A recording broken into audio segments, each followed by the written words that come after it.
কাশ্মীরের মানুষের সঙ্গেও যোগসূত্র দৃঢ় করলেন না, মণিপুরে শান্তি ফিরিয়ে আনতে পদক্ষেপ নিলেন না।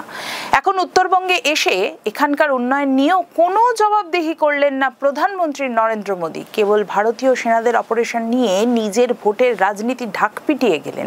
যে অভিযান ভারতের বীর সেনাদের কৃতিত্ব, সেটা ভোটের জন্য নিজের কৃতিত্ব বলে জাহির করছেন মোদী। বিজেপি এইভাবেই সারা দেশের মানুষকে বোকা বানানোর চেষ্টা করছে।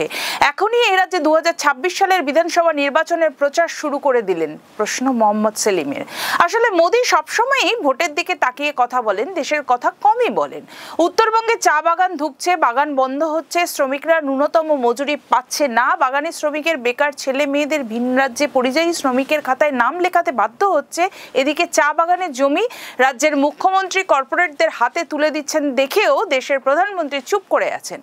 উত্তরবঙ্গের চা বাগান থেকে চা বিক্রি করে বিদেশ থেকে বিদেশি মুদ্রায় কোটি কোটি টাকা আসছে দেশে, অথচ বন্ধ রুগ্ন চা বাগান নিয়ে প্রধানমন্ত্রীর মুখে কোনো আশ্বাসের কথা নেই। চা বাগান কেন্দ্র করে নতুন বিনিয়োগ আনার পরিকল্পনাও নেই। তিনি কেবল সিকিম রাজ্যের 50 বছর পূর্তি উৎসব যোগ দিয়ে আলিপুর দুয়ারে এসে ভোটের রাজনীতি করে গেলেন বিজেপির হয়ে। প্রশ্ন গোটা উত্তরবঙ্গের।